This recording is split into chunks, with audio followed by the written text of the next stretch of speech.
এই মুহূর্তে আসলে ঐক্য নাই বললেই চলে। আপনাদের এজেন্ডা, প্রত্যেকের দলীয় এজেন্ডা আছে। আমাদের এজেন্ডা একটা, ৭১কে নিয়ে কোনো বিতর্ক সৃষ্টি করা যাবে না। সে ইনিয়ে বিনিয়ে এটাই প্রমাণ করতে চায় যে পাকিস্তানেই তো ভালো ছিলাম। উবায়দুল কাদের যুদ্ধের সময় শিশু ছিল, এবং ওই যে রেজাউল করিম এরা বাচ্চা ছিল, নাবালক ছিল। এরা হলো কি মুক্তিযোদ্ধা?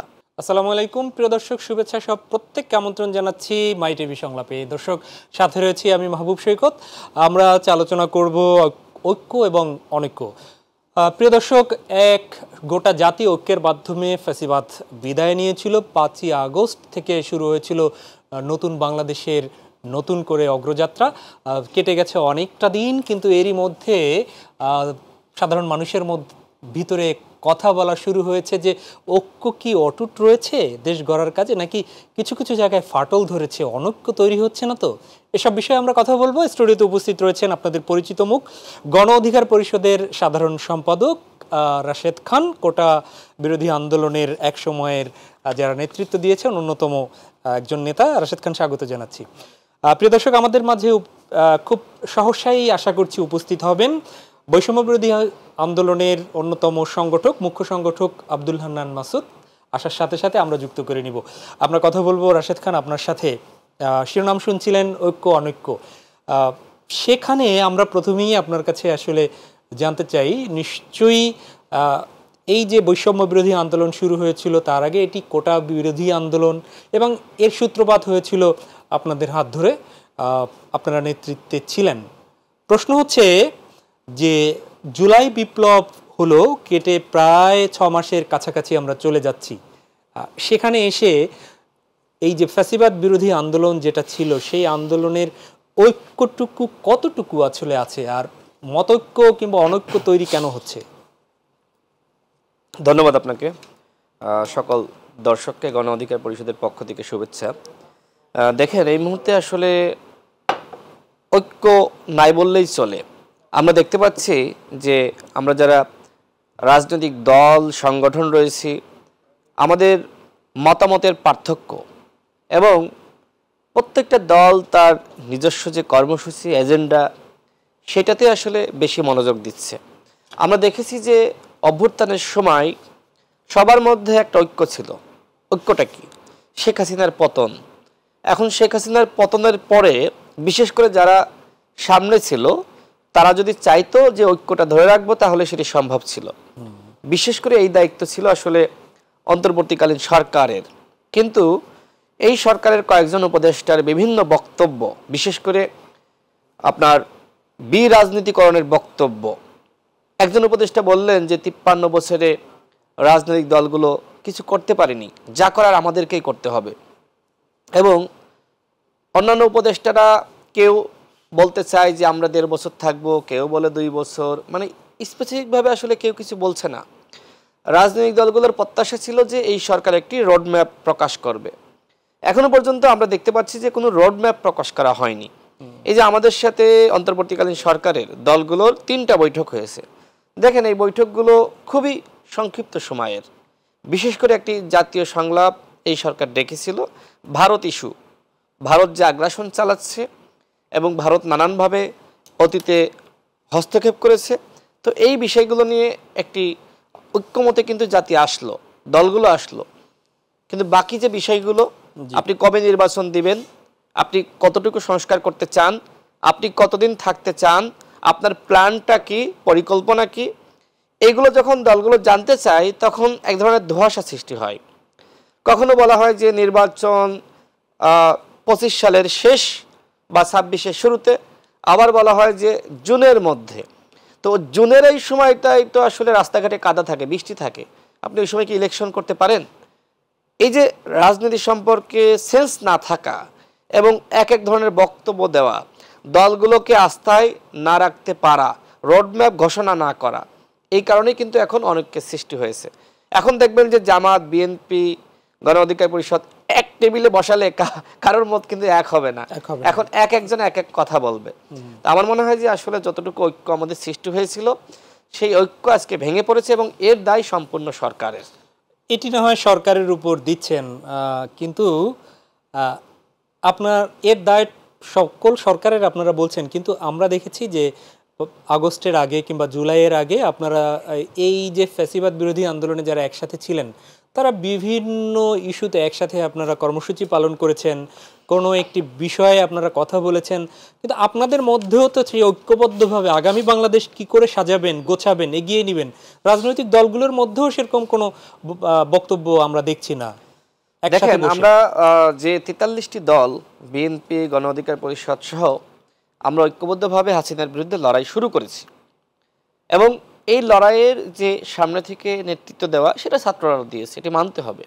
এবং শুধুমাত্র এইবার না, সেনা সমর্থিত ফখরুদ্দিন, মঈনুদ্দিন বলেন, ৯০-এর গণ অভ্যুত্থান বলেন, ৬৯-এর গণ অভ্যুত্থান বলেন, এমনকি ৭১-এর মহান মুক্তিযুদ্ধ, প্রত্যেকটা আন্দোলনে ছাত্র এবং যুবারা সামনে থেকে নেতৃত্ব দিয়েছে এবং যারা সিনিয়র ছিল তারা পরামর্শ দিয়েছে। বাংলাদেশের আন্দোলনের ইতিহাস কিন্তু ছাত্র আন্দোলনের ইতিহাস। আমরাও ২০১৮ সালের কোটা সংস্কার আন্দোলন করেছি। আপনি নিজেই বললেন যে আমাদের হাত ধরেই এই আন্দোলনের সূত্রপাত, কিন্তু আপনি দেখেন যে যারা এইবার ছাত্ররা, আমরা তো ছাত্র না, আমার পড়াশোনা আজ থেকে ৭ বছর আগে শেষ হয়েছে, আমাদের সভাপতি নুরুল হক নূরের পড়াশোনা ৭-৮ বছর আগে শেষ হয়েছে। তো এই যে আমরা আন্দোলনের সূত্রপাত ঘটালাম, গণ অভ্যুত্থানের বীজ বপন করলাম, কিন্তু এইবার যারা নেতৃত্ব দিল তারা কি একটিবারের জন্য বলে যে আমরা আমাদের ভাইদের কাছ থেকে অনুপ্রেরণা পেয়েছি? দেখেন, যখন ২০১৮ সালে নিরাপদ সড়ক আন্দোলন শুরু হয় তখন সেই শিক্ষার্থীরা বলছিল আমরা আমাদের কোটা সংস্কার আন্দোলনের ভাইদের কাছ থেকে অনুপ্রেরণা পেয়েছি। হাসিনা ভাইদের সাথে প্রতারণা করেছে, হাসিনা বলেছিল যে কোটায় থাকবে না, পরে হাসিনা গেজেট প্রকাশ করছে না, ভাইদেরকে আরো গ্রেপ্তার করলো। দেখেন, এই জায়গা থেকে শিক্ষা নিয়ে তারা নিরাপদ সড়ক আন্দোলনে ব্যাপকভাবে তারা রাস্তায় সক্রিয় থাকলো, যতক্ষণ না তাদের দাবি মানলো তারা রাজপথ ছাড়লো না।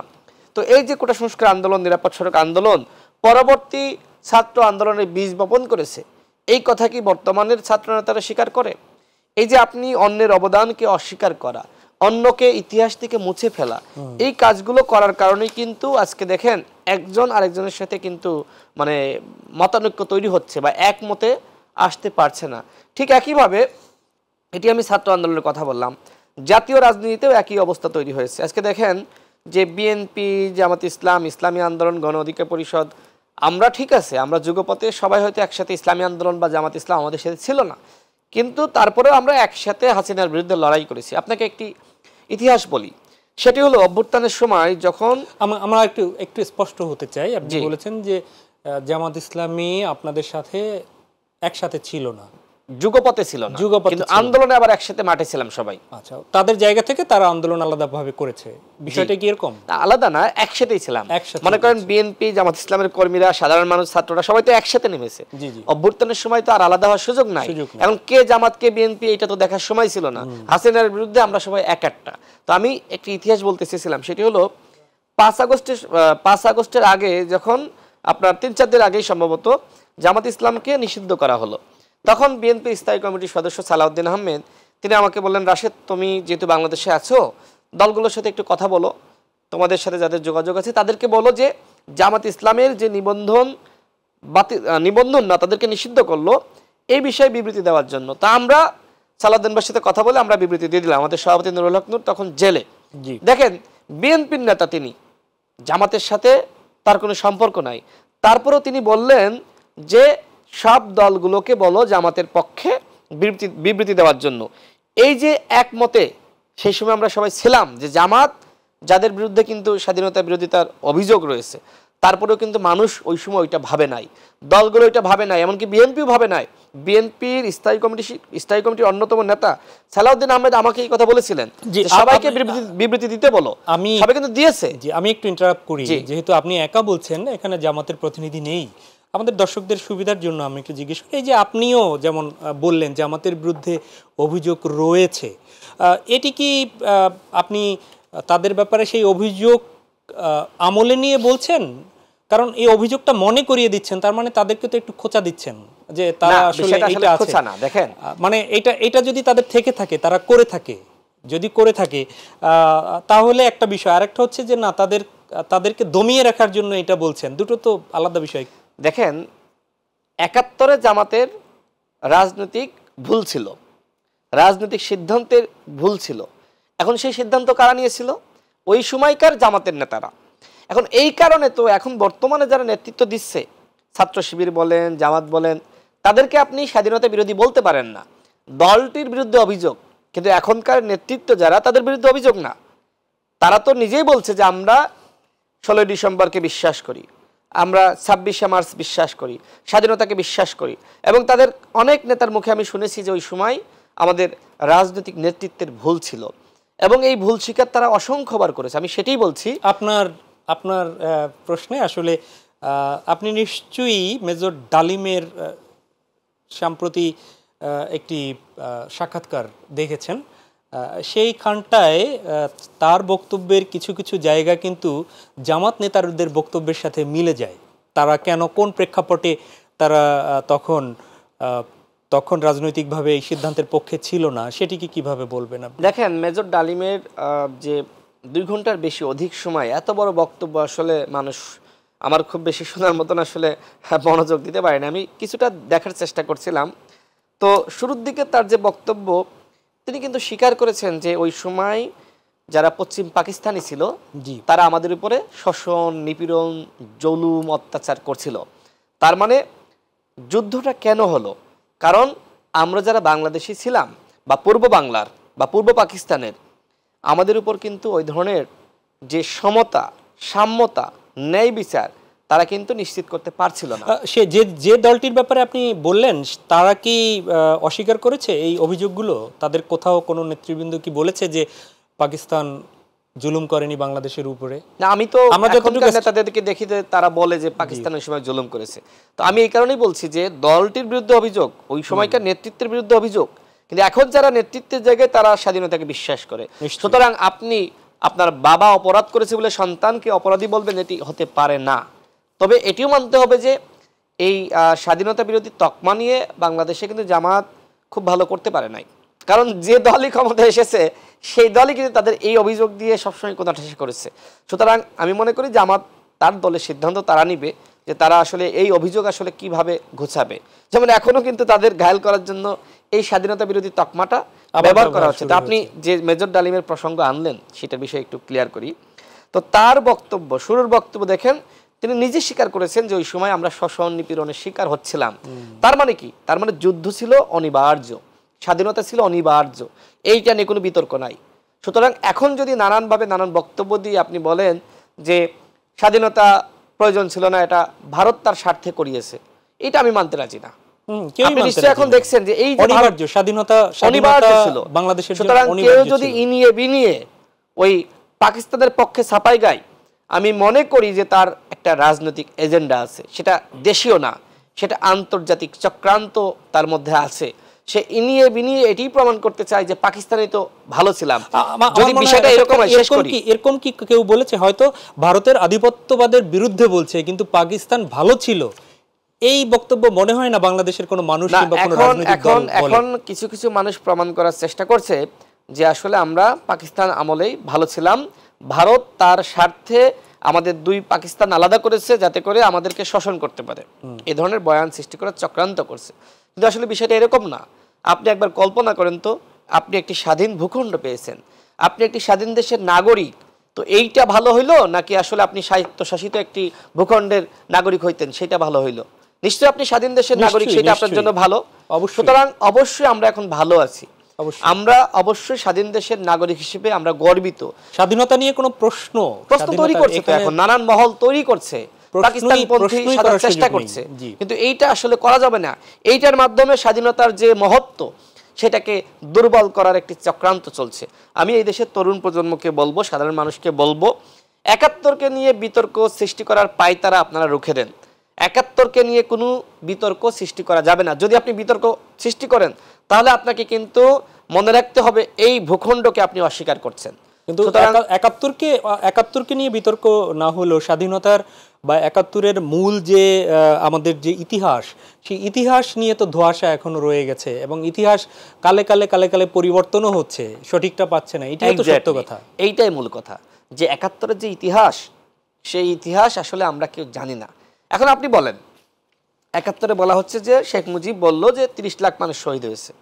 এখন 9 মাসে যদি 30 লাখ মানুষ শহীদ হয়, প্রতিদিন প্রায় 12,000-11,000 মানুষ মারা গেছে। এখন এই ধরনের পরিসংখ্যান আসলে আপনি কোথাও দেখাতে পারবেন না। যদি আপনি প্রমাণ করতে চান যে 30 লাখ মানুষ মারা গেছে, তাহলে সেই তালিকা কিন্তু আপনাকে তৈরি করতে হবে। এখন আপনি 30 লাখ না পারলেন, আপনি 28 লাখ করেন, কিন্তু আমাদের হাতে তো আসলে 1 লাখের তালিকাও নাই। সুতরাং এই যা আছে তার মধ্যে থেকেও ভুয়া বের হচ্ছে এখন। এক্স্যাক্টলি ঠিক একইভাবে যারা বলা হচ্ছে যে প্রায় 2 লাখ মুক্তিযোদ্ধা, তো সেই তালিকা কি আসলে সঠিক তালিকা আছে? উবায়দুল কাদের যুদ্ধের সময় শিশু ছিল, এবং এই যে রেজাউল করিম এরা বাচ্চা ছিল, নাবালক ছিল, এরা হলো কি মুক্তিযোদ্ধা? এই যে সার্টিফিকেট কিনে মুক্তিযোদ্ধা হয়েছে, আমরা কিন্তু এখনো পর্যন্ত তালিকা তৈরি করতে পারি নাই। অর্থাৎ আমাদের কারোর কাছে সঠিক তালিকা নাই, সঠিক তথ্য নাই, সঠিক ইতিহাস নাই। আজকে 54 বছরে এসে বলতে হচ্ছে স্বাধীনতার যে আসলে কি হয়েছিল, আমার বীরঙ্গনা কয়জন, জি, কতজন মা ধর্ষিত হয়েছিল, আপনি কি জানেন? আপনি বলেন জানেন না, আমি জানি না, আমরা কেউ জানি না। অর্থাৎ 71-এর প্রকৃত ইতিহাস আমরা জানি না। এই কারণে কখনো বলা হয় 3 লাখ শহীদ, কখনো বলা হয় 30 লাখ শহীদ। আমি মনে করি আমাদের উচিত একটা সঠিক ইতিহাস বিনির্মাণ করা। রাশেদ খান, সেখানে যেখানে 5 দশক আগের স্বাধীনতার ইতিহাসটা আমরা পাওয়ার চেষ্টা করছি সঠিক, যেখানে নতুন করে আমাদের এই গণ অভ্যুত্থানের ইতিহাস কিংবা এইটার সাথে আসলে কার কতটুকু অবদান, সেই অবদান নিয়ে 6 মাসও অতিবাহিত হয়নি, তা নিয়েই এখনই বিতর্ক তৈরি হচ্ছে আপনাদের রাজনৈতিক দলগুলোর মধ্যে। সেখানটা নিয়েই জাতি আসলে জানতে চায় যে কোনটি সঠিক। সেখানে 5 দশক আগের ইতিহাস কিভাবে আমরা পাবো তা নিয়ে প্রশ্ন রয়েই যায়। আমরা ফিরবো আলোচনায়, তবে একটি ছোট্ট বিরতি নিতে হচ্ছে। প্রিয় দর্শক, নিচ্ছি ছোট্ট একটা বিরতি, সঙ্গেই থাকুন। আবার স্বাগত জানাচ্ছি মাই টিভি সংলাপে। দর্শক, আমরা বিরতির আগে শুনছিলাম গণ অধিকার পরিষদের সাধারণ সম্পাদক রাশেদ খানের কথা। আমরা এখন শুনবো। আমাদের সাথে উপস্থিত হয়েছেন আব্দুল হান্নান মাসুদ, মুখ্য সংগঠক বৈষম্য বিরোধী ছাত্র আন্দোলন। স্বাগত জানাচ্ছি মাসুদ আপনাকে। আপনার কাছেই ফিরি। এর আগে আমরা বেশ কিছু বিষয় আলোচনা করেছি। আমরা সেই আলোচনার সূত্র যদি সুযোগ পাই তাহলে যাব। আমরা একটু আসি জুলাই বিপ্লবের ঘোষণাপত্র বা অভ্যুত্থানের ঘোষণাপত্র, যেটির আজকে থেকে আনুষ্ঠানিকভাবে আপনাদের গণসংযোগ শুরু হয়েছে ফরিদপুর থেকে, আমরা দেখলাম। আমার প্রশ্ন হচ্ছে, এই বিপ্লবের যে ঘোষণাপত্র, যেটি সরকার বলেছে যে তারাই এটি করবে, সেখানটায় আপনাদের কেন সেই 15 দিন অপেক্ষা না করে এর পক্ষে গণসংযোগ করতে হলো? গণসংযোগ তো সাধারণত সচেতনতার জন্য তৈরি করার জন্য করে। সেক্ষেত্রে কি মনে করছেন যে আপনাদের এই ঘোষণাপত্রের সাথে জনগণ এখন আপনাদের একমত নয়, অথবা সরকার হয়তোবা যথাযথভাবে আগাবে না, এরকম কোনো কিছু করে কি এই ঘোষণাপত্রের আপনারা গণসংযোগে নেমেছেন? লক্ষ্যটা কি? না, গণসংযোগের নামা মানে যে হচ্ছে সাধারণ মানুষ একমত না, বিষয়টা তো এমন না। সাধারণ মানুষ একমত কিনা সেটা তো হচ্ছে 31শে ডিসেম্বর দেখা গিয়েছে। সাধারণ শিক্ষার্থীরা, জনতারা, এমন হচ্ছে সাধারণ মানুষের কাছে আপনারা মিডিয়ারা গিয়ে জিজ্ঞাসা করতে পারেন যে তারা একমত কিনা, তাহলে আপনারা আরও ভালো মানুষের জনমত পেয়ে যাবেন। তবে আমাদের জায়গা থেকে আমরা হচ্ছে মানুষের কাছে যেতে চাচ্ছি। মানুষ যে চাচ্ছে, আমরা যে মানুষের মনের কথা বলতেছি, এটা মানুষের কাছে গিয়ে মানুষকে বোঝাতে চাচ্ছি। পাশাপাশি হচ্ছে সরকার বলেছে যে হচ্ছে তারাই ঘোষণাপত্র দিবে সকল। আমরা চাচ্ছি যে হচ্ছে এই জায়গায়, এই যে সরকার একটি ঘোষণাপত্র দিবে, এখানে সকল স্টেক হোল্ডার এক জায়গায় একমত হোক। আমরা মূলত হচ্ছে সকল স্টেক হোল্ডার এবং হচ্ছে সরকার যেন হচ্ছে যথাসময়ের মধ্যে, খুব দ্রুত সময়ের মধ্যেই এটা গুরুত্ব সহকারে করে, তার জন্য আমরা হচ্ছে মানুষের জনমতটাকে আমরা আরও জমিয়ে রাখতে চাচ্ছি। মানুষ যেন এটা থেকে দূরে সরে না যায়। মানুষ যে 31শে ডিসেম্বর পর্যন্ত মানুষ যেই আকাঙ্ক্ষা দেখিয়েছে যে ঘোষণাপত্রের জন্য, মানুষের যে স্বপ্ন আমরা দেখেছি তাদের চোখে মুখে, সেটা তাদের কাছে আমরা গিয়ে আরও এটাকে আরও বাস্তবায়ন করার জন্য আমরা যে পথে আছি, আমরা যে চেষ্টা করে যাচ্ছি তাদের স্বপ্নটা বাস্তবায়নের জন্য, এটা মানুষকে আমরা জানাতে চাচ্ছি। যে কারণে আমরা মানুষের কাছে যাচ্ছি ঘোষণাপত্র নিয়ে।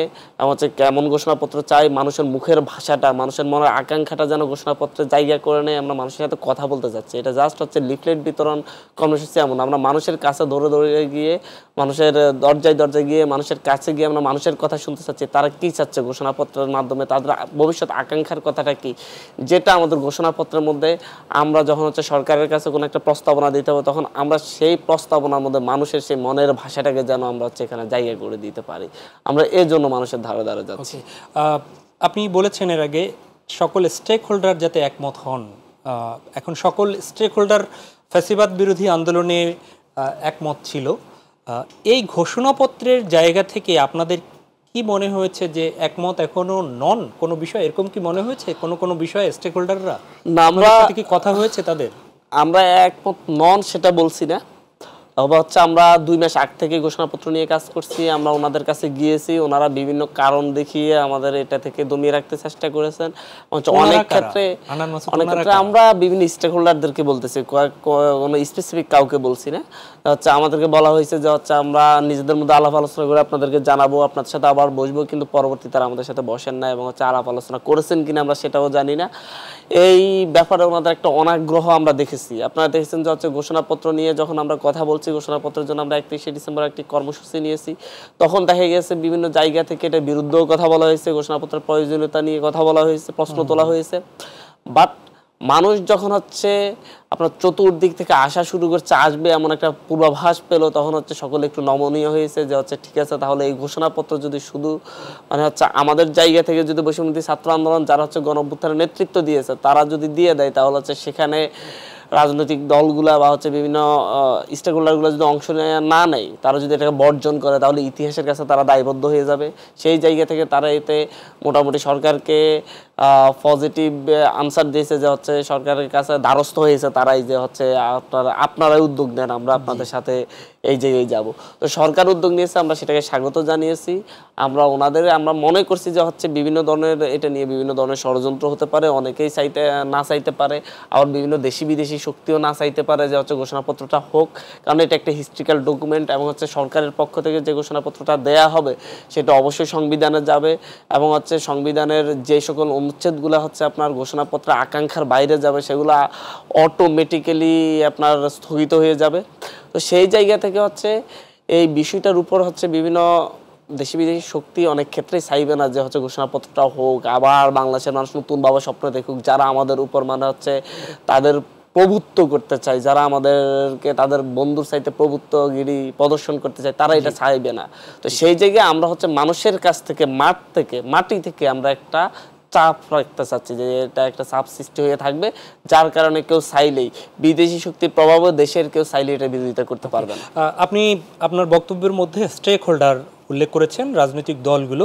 একটা বিষয় ভালো যে স্টেক হোল্ডারদের সবাইকে নিয়েই আপনারা আগাতে চান। আমরা স্টেক হোল্ডার বলতে শুধুমাত্র রাজনৈতিক দল আমরা তা বলছি না, বিভিন্ন সামাজিক সংগঠন আছে, সাংস্কৃতিক সংগঠন আছে, বিভিন্ন পেশাজীবী সংগঠন আছে, সকলকে নিয়ে যারা গণঅভ্যুত্থানে নিজ নিজ জায়গা থেকে অংশ নিয়ে ভূমিকা রেখেছিল। রাজনৈতিক দলগুলো যদি বর্জন করে সেক্ষেত্রে এরকম একটি কথা আপনি বলেছেন। রাশেদ খান এর আগে বলেছিলেন যে রাজনীতিবিদদের অবদান বা রাজনৈতিক দলগুলোর অবদান, এই যে আমরা দেখেছি কিছু কিছু বিষয় আপনি বললেন যে একমত না হতে পারা রাজনৈতিক দলগুলোর সাথে আপনাদের বৈষম্যবিরোধী ছাত্র আন্দোলনে যারা আছেন। রাশেদ খানের একটি বক্তব্য ছিল, আপনি ছিলেন না তখন, রাজনীতিবিদদের অবদান ছাত্ররা বা বৈষম্যবিরোধী ছাত্র আন্দোলনে যারা আছেন তারা স্বীকার করতে চান না অনেক ক্ষেত্রে, এটি তার একটু মন্তব্য ছিল।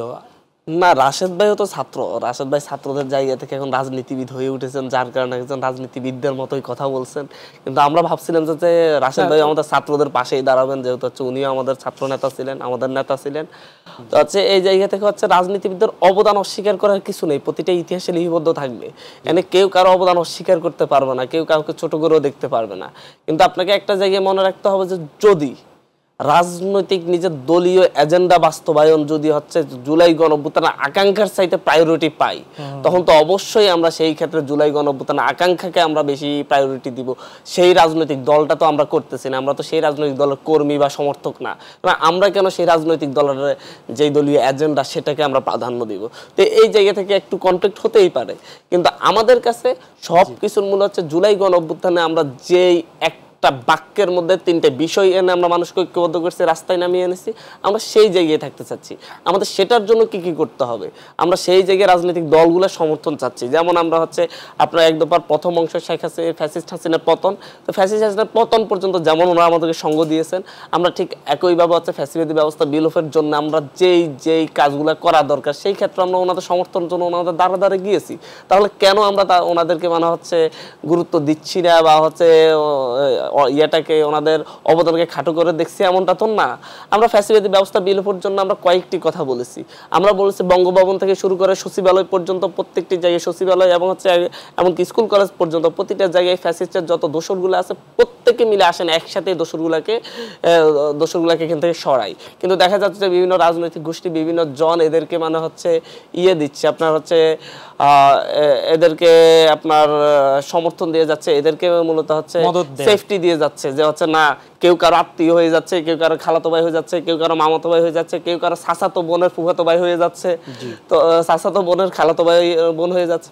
তো হচ্ছে এরকম হতে থাকলে তো সমস্যা, যার কারণে হচ্ছে শুধুমাত্র পুরো দায়টা গভর্নমেন্টের উপর চাপিয়ে দেওয়া হচ্ছে, যে হচ্ছে গভর্নমেন্ট করছে না। কিন্তু দেখা যাচ্ছে গভর্নমেন্ট কোথাও অ্যাকশন নিতে গেলেই তখন দেখা যাচ্ছে একটা বড় মানে হচ্ছে প্রভাবশালী রাজনৈতিক দলগুলোতে একটা প্রভাব বিস্তার করে, সেই জায়গা থেকে বাধা আসে। তো আমরা যখন ফ্যাসিলিটি ব্যবস্থা এই জায়গায় ফ্যাসিস্টের লোকগুলাকে সরান, আমরা এই জায়গায় একটা কথা পয়েন্ট। সেকেন্ড পয়েন্ট হচ্ছে আমরা মনে করি বাংলাদেশে এই পর্যন্ত স্বৈরাচার ফ্যাসিস্ট হওয়ার জন্য এদেশের মানুষও মনে করে যে হচ্ছে ফ্যাসিবাদ এত বেশি তৈরি হওয়ার কারণে 54 বছর স্বাধীনতার 54 বছরের মধ্যে বাংলাদেশের মানুষ স্বাধীনতার স্বাদ উপভোগ করতে পারে নাই। প্রতিটি রাজনৈতিক দলই ক্ষমতায় গেছে, মানে হচ্ছে যে এই যে বড় বড় রাজনৈতিক দল ক্ষমতায় গেছে, কেউই মানুষের অধিকার দিতে পারে নাই, মানুষকে ন্যায় বিচার দিতে পারে নাই।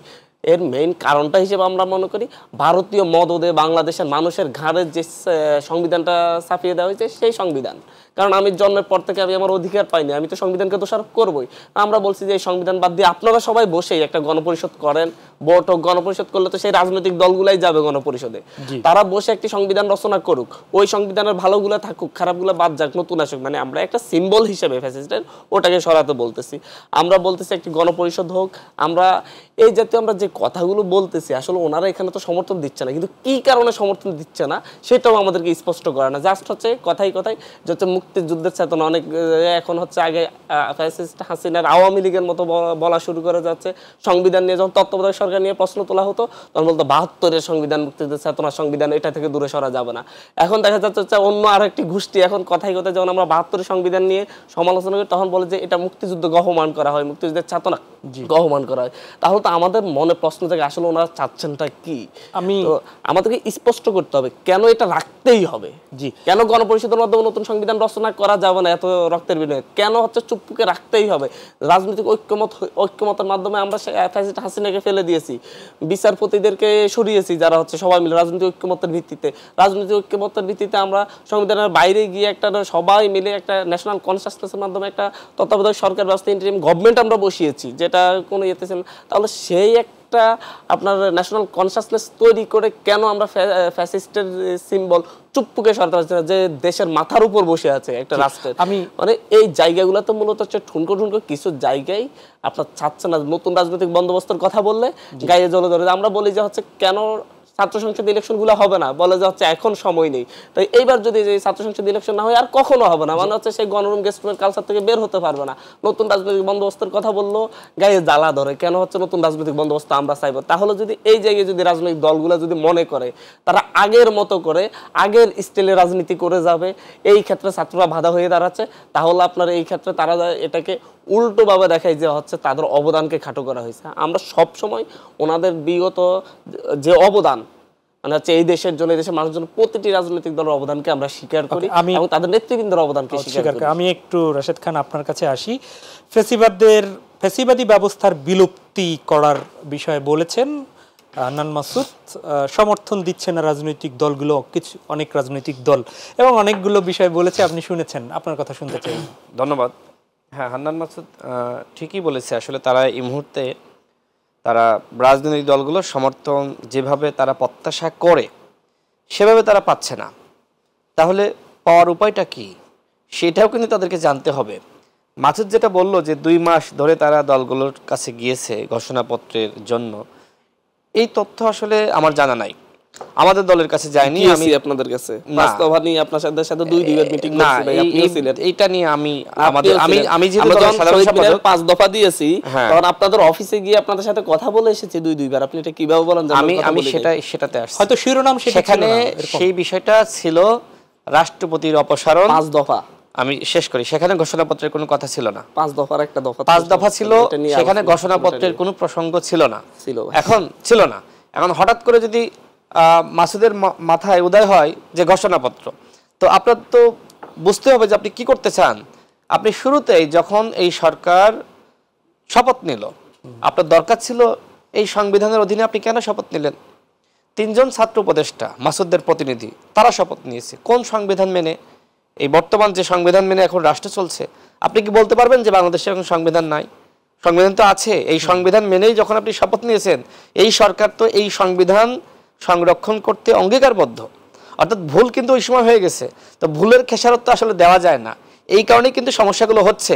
রাজনৈতিক দলগুলো তো এখন স্বাভাবিকভাবে তারা বলছে যে আপনি তো বিপ্লবী সরকার গঠন করেন নাই, সুতরাং আপনি যদি এখন বিপ্লবী কথাবার্তা বলেন তাহলে তো আমার সাথে আপনার মিলবে না। দেখেন, অভ্যুত্থানের পরপর যা করা যেত এখন চাইলে আপনি পারবেন না। আর এখন কিন্তু 5 মাস হয়ে গেছে, 5 মাস পরে অনেক কিছু চাইলে আপনার মতন করে রাজনৈতিক দলগুলো শুনবে না। এখন শোনার জন্য শুরু থেকে আপনি দলগুলোর সাথে অ্যাপ্রোচ করতেন। সরকার গঠনে তো সবার প্রতিনিধি নিশ্চিত করা দরকার, সেই কথা আমরা বলেছি। আমরা বলি নাই শুধুমাত্র রাজনৈতিক দলের প্রতিনিধি, আমরা বলেছি যে সমস্ত স্টেক হোল্ডার। মাসুদ যেটা বললো তার সাথে আমি একমত। সেই স্টেক হোল্ডার কারা?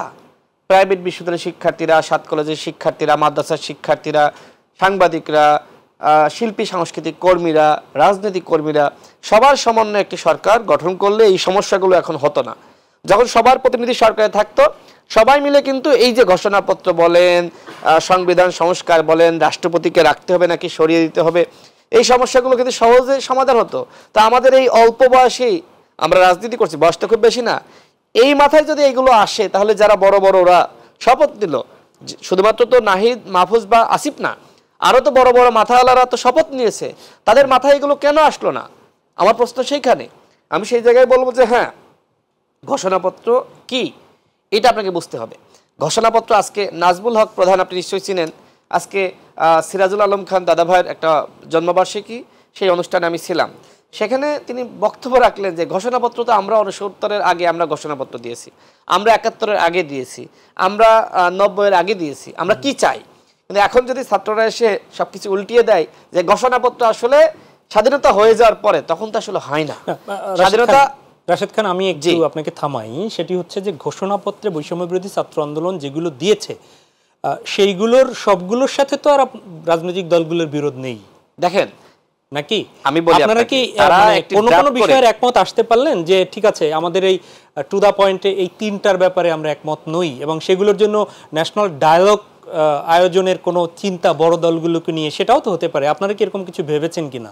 দেখেন, যে এই মুহূর্তে যা কিছু করতে হয় সেইটা একমাত্র ডক্টর ইউনূসকে করতে হবে, এই সরকারকে করতে হবে। এই মুহূর্তে বিএনপি কোনো কিছু করলে ছাত্ররা মানবে না, আবার ছাত্ররা করলে বিএনপি মানবে না, বা জামাত মানবে, বা গণ অধিকার পরিষদ মানবে না, কেউ মানবে না। আমি 30 সেকেন্ডের জন্য আসছি একটু, একদমই হান্নান মাসুদ, শুধু টু দা পয়েন্টের মধ্যে অনেকগুলো কথা বলতে পারবো না। আমার মনে হয় ভাই শেষ করুক, তারপর আমি শেষ করি। জি জি জি, আমি যেটি বলছিলাম, এই মুহূর্তে যা কিছু করতে হয় সেটা আসলে ডক্টর ইউনূসকে উদ্যোগ নিতে হবে। ঘোষণাপত্র সমস্যা না, তবে এইটা করতে হবে রাজনৈতিক দলগুলো না, সরকারকে নিতে হবে। সবাই কাকে মেনে নিয়েছে? একমাত্র ডক্টর ইউনূসকে। অনেক উপদেষ্টাকে কিন্তু অনেকে মানে না, আমরাও মানি না, কিন্তু ডক্টর ইউনূসের প্রশ্নে সবাই একমত। কারণ ওই মুহূর্তে ডক্টর ইউনূস ছাড়া বিকল্প কেউ আসলে বাংলাদেশে ছিল না, যাকে আসলে ওই জায়গাটাই বসালে দেশীয় এবং আন্তর্জাতিক যে সমস্যাগুলো বা স্টেক হোল্ডার আছে সবাইকে আসলে সম্মত করা যায়। এখন এক ব্যক্তির কাছে আপনি যদি ফেলে দেন, তাহলে সেই ব্যক্তিকে ব্যক্তি মানে সরকার প্রধান, বিতর্কের জায়গায় যদি ফেলে দেন কোনো কিছুর জন্য, আপনি একমত না হলে তাহলে যাবেন আর কোথায়? জায়গাটা কোথায় রইল? একমাত্র জায়গা এই সরকার প্রধান, তিনি জাতীয় সংলাপের আহ্বান করবেন, প্রয়োজনে সেই সংলাপ 7 দিন হবে, একটা না। সেখানে তর্ক চলবে, বিতর্ক চলবে, ন্যূনতম যে জায়গাগুলোতে আমরা একমত হব সেইগুলো নিয়েই ঘোষণাপত্র হতে পারে। রাশেদ খান, রাজনৈতিকভাবে এই আপনারা যে যারা একসাথে বৈষম্য বিরোধী, আপনারা যারা ফ্যাসিবাদ বিরোধী আন্দোলনে ছিলেন, তারা এইগুলো নিয়ে আলোচনার কি কোনো বাধা আছে? কোনো উদ্যোগ নিতে কি বাধা আছে? নিজেরা এখন আলোচনা করলে হবে না। হাসিনার প্রশ্নে সবাই একমত ছিল, কিন্তু প্রত্যেকটা দলের এজেন্ডা, কর্মসূচি আলাদা। এমনকি এখন জাতীয় নাগরিক কমিটি যারা গঠন করেছে, বৈষম্য বিরোধী ছাত্র আন্দোলন, তারাও তো এখন তাদের কর্মসূচি সেট আপ করছে, তাদের এজেন্ডাও কিন্তু আলাদা। এখন আপনার সাথে আমার আদর্শের মিলবে, আপনি যা বলবেন আমি মানবো, এটা কি হয় নাকি? এটা কি গণতন্ত্র? না। আপনার এক ধরনের চিন্তা থাকবে, আমার আরেক ধরনের। হাসিনাকে সরাইতে হবে, এই চিন্তায় সবাই এক ছিল। কিন্তু বিএনপি তো আগে থেকেই আপনার বিএনপি সহ যুগপৎ আন্দোলন যারা করেছে তাদের 31 দফা আছে রাষ্ট্র সংস্কারের। এখন এই 31 দফার সাথে এই সরকার যে রাষ্ট্র সংস্কার করতে চায় কতটুকু মিলবে, সেটা কিন্তু ভাবতে হবে আপনাকে। কারণ এখন যদি সরকার জোরপূর্বক কোনো কিছু চাপিয়ে দেয়, রাজনৈতিক দলগুলো অনেকে মানবে না, অন্যান্য স্টেক হোল্ডার অনেকে মানবে না। আমি মনে করি তাহলে কি ছাত্ররা অনেকে মানবে না। বিভেদ বাড়তেই থাকবে, অনৈক্যই চলতে হ্যাঁ, থাকবে। অনৈক্য এখন বাড়বে।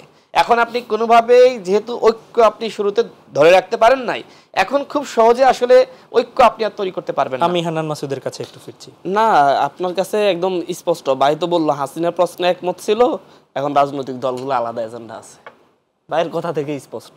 এখন রাজনৈতিক দলগুলো হাসিনার প্রশ্নে যে হচ্ছে ওই যে আমরা কথা একটাই বললাম যে আমরা চাইছি যে হচ্ছে পুরো একটা ব্যবস্থাকে ভেঙে নতুনভাবে গড়ার, তখন কিন্তু রাজনৈতিক দলগুলো বলে নাই হাসিনা চলে যাক, ফ্যাসিলিটি ব্যবস্থার আমরা বিলোপ করবো না, নতুন রাজনৈতিক বন্দোবস্ত দরকার নাই, এই কথাটা রাজনৈতিক দলগুলো বলে নাই।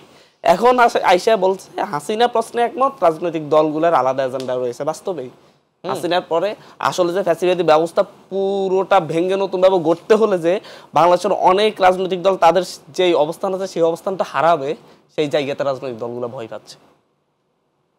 যার কারণে তারা এখন সেই এক দফার পূর্ণাঙ্গ বাস্তবায়ন ছাড়া শুধুমাত্র নিজ দলের এজেন্ডা বাস্তবায়নে লেগে পড়েছে, উঠে পড়ে লেগেছে।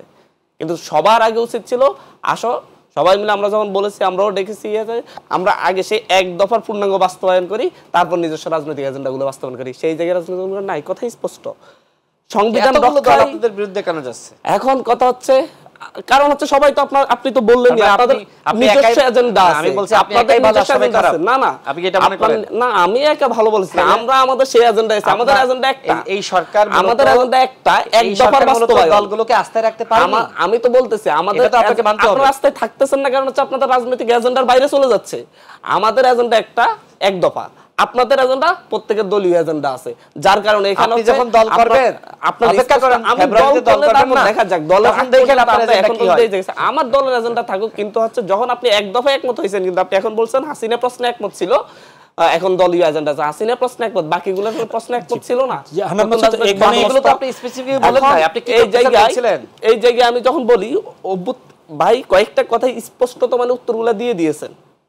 অভ্যুত্থানের পরপর যা করতে পারতাম তা এখন পারবেন না, রাজনৈতিক দলগুলো তার সমর্থন দিবে না, বাস্তব।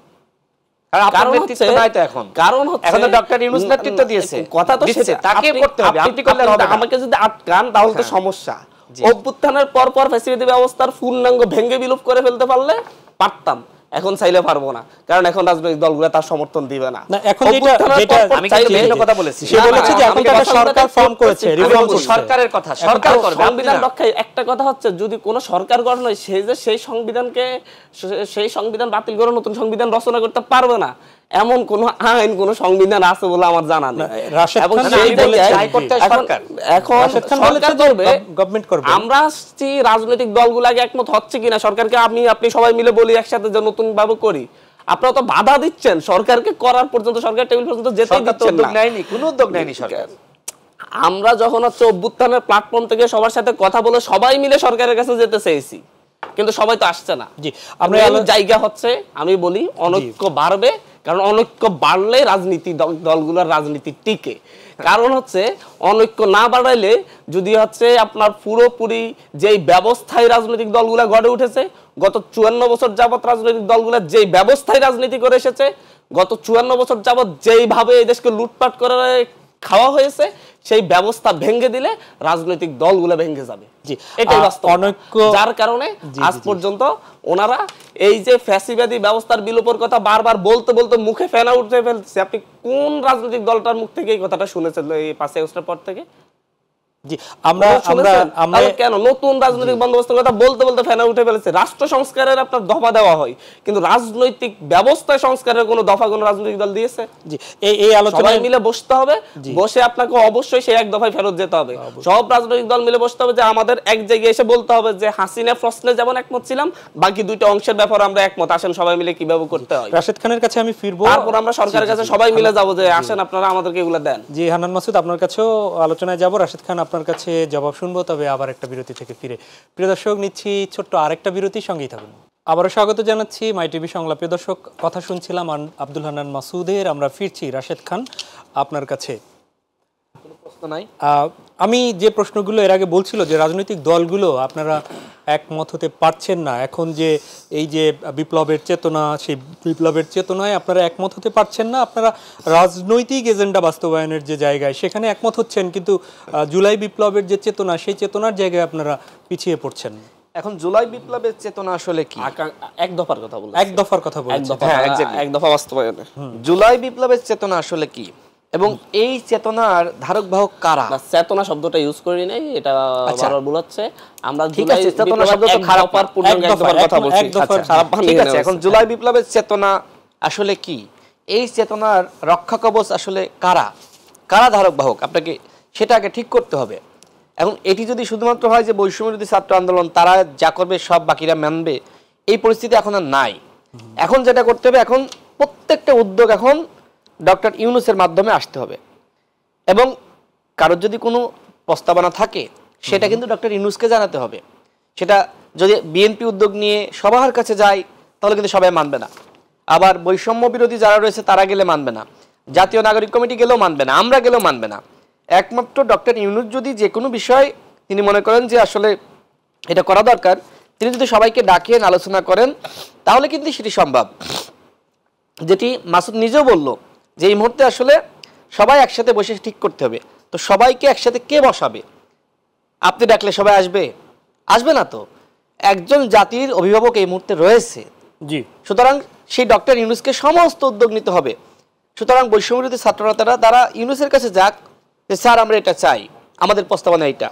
শুরুতে যদি এটাই করতো তাহলে সমস্যা ছিল না। জি, আপনি সেই জায়গায় আপনি গিয়েছেন, আমরা একটু বলি। সেখানে হচ্ছে বৈষম্যবিরোধী ছাত্র আন্দোলনের পক্ষ থেকে যে গণহত্যার বিচার প্রক্রিয়া, বিচারের বিষয়ে তাদের কথা বলেছে, আহতদের চিকিৎসা, নিহতের পরিবার পুনর্বাসন, সেখানে তো রাজনৈতিক দলগুলোর কোনো মতৈক্য থাকার কথা নয়। নাই, রাজনৈতিক দলগুলোর কোনো মতৈক্য নাই। দেখেন, উপদেষ্টা আসিফ একটি কথা তিনি বলেছিলেন, তার ফেসবুকে পোস্ট দিয়েছিলেন, নিশ্চয়ই আপনি ভুলে যাননি। সেটি হলো যে আওয়ামী লীগকে নিষিদ্ধ করা হোক, এটি আসলে অ্যাম্বাসিগুলো চায় না। হান্নান লিখেন নাই? লিখেছেন, আমি নিজে দেখেছি, নিউজ হয়েছে। তো দেখেন, এই যে আওয়ামী লীগকে নিষিদ্ধ করা হোক, আমি যেহেতু একটি দলের সাধারণ সম্পাদক, অনেকগুলো আমার তো দলও চাই না।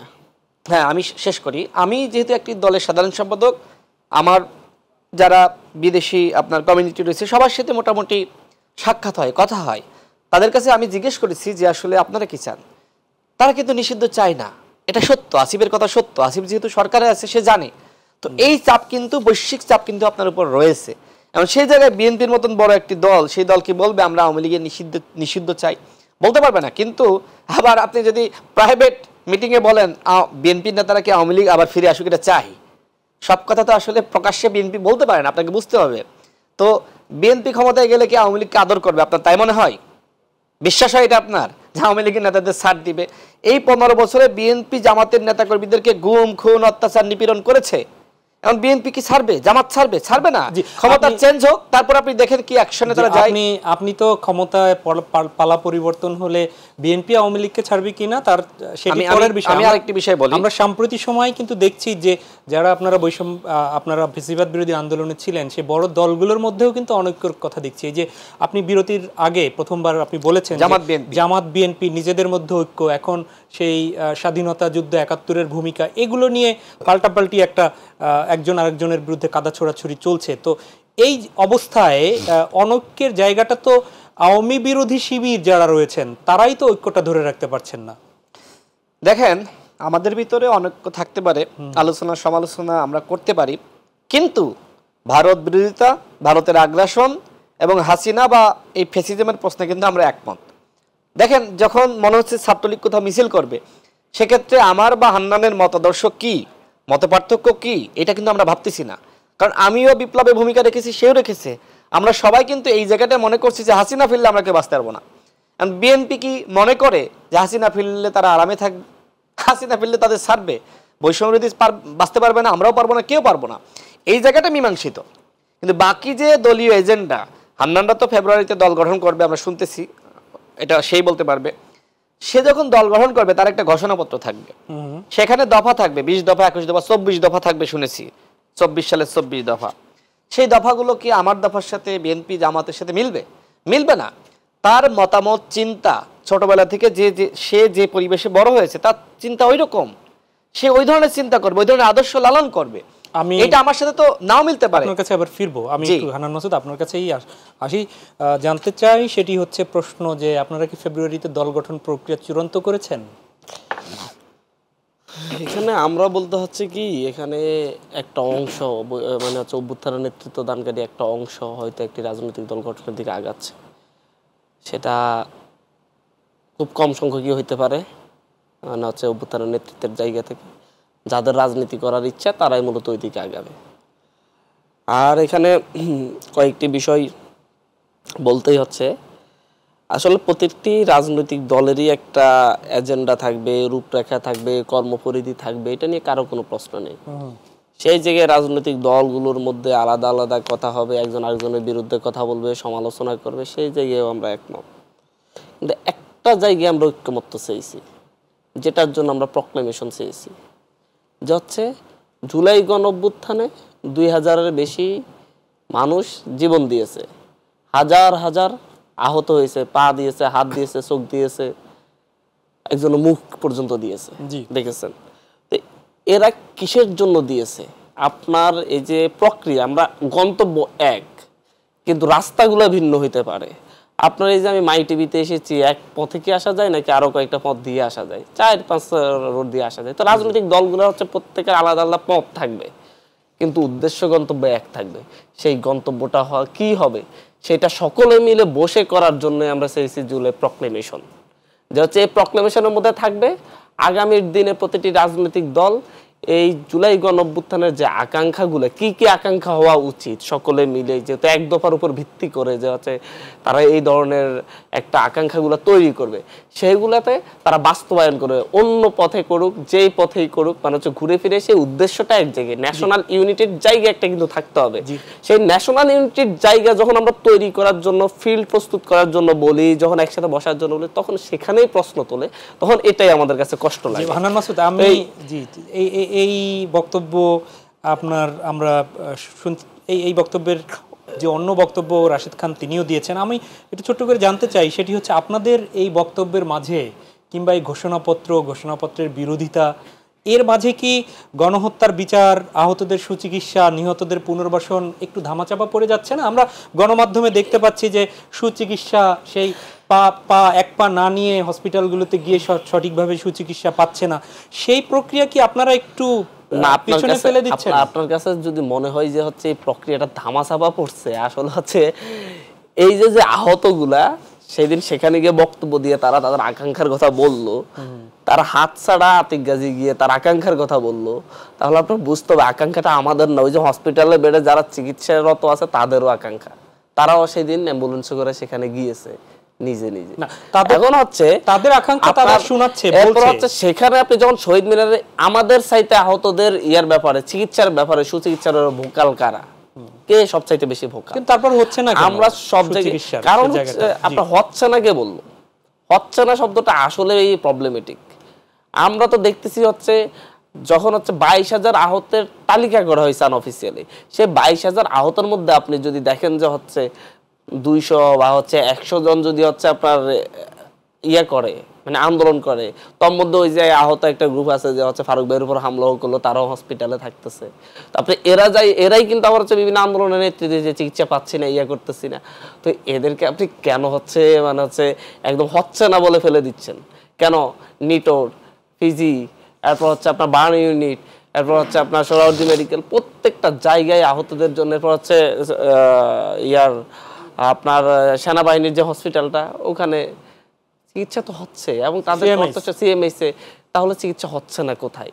এখন হচ্ছে সব চিকিৎসা, একটা বিষয় আছে, মানসিক একটা বিষয় আছে। আপনার পাশে 500 আহত ছিল, এখন সেখান থেকে সুস্থ হতে হতে হতে 495 জন চলে গেছে, আর 5 জন ভাবতেছে হয়তো বা যে মেন্টালি যে হচ্ছে আমার মনে হয় সুচিকিৎসাটা হচ্ছে না, আমি মনে হয় যেতে পারতেছি না।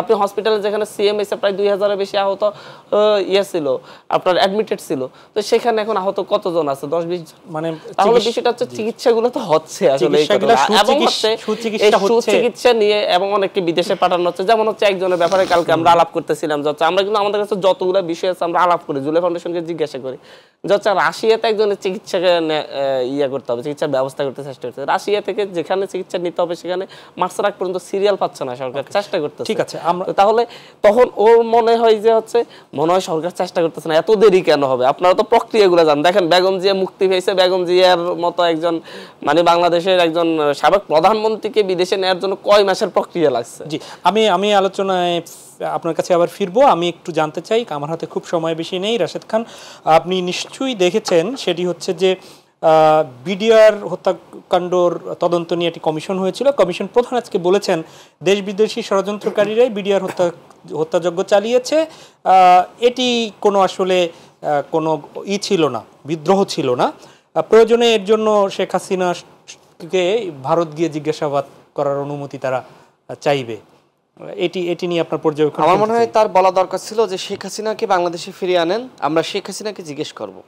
তিনি যে কথা বলেছেন যে ভারত গিয়ে জিজ্ঞেস করবে, এটা আসলে দুর্বলতা। এই দুর্বলতা নিয়ে আসলে আপনি এই বিচার করতে পারবেন না, এবং তাকে আরও স্পষ্টভাবে বলতে হবে এই ঘটনার সাথে সরাসরি ভারতীয় র জড়িত। এই কথাগুলো যারা বলতে পারবে না এদেরকে এই সংস্কার কমিশনে রাখা উচিত না। এরা দুর্বল চিত্তের, এদের দিয়ে বিপ্লবের পরে আসলে কোনো কাজ করাতে পারবেন না। সুতরাং এই যে দুর্বল চিত্তের যেসব মানুষকে বিভিন্ন জায়গায় আপনি বসিয়েছেন, এদেরকে আউট করে দিতে হবে। এখন বিপ্লবী ভূমিকা যারা রাখতে পারবে তাদেরকে তাদেরকে বিভিন্ন জায়গায় নিয়োগ দিতে হবে। এই সরকারের উপদেষ্টা কয়জন বিপ্লবী? তারা তো ম্যাক্সিমাম ক্ষেত্রে আমরা দেখি কি কোনো রকম তালিকা দিয়েছিলেন সরকারকে?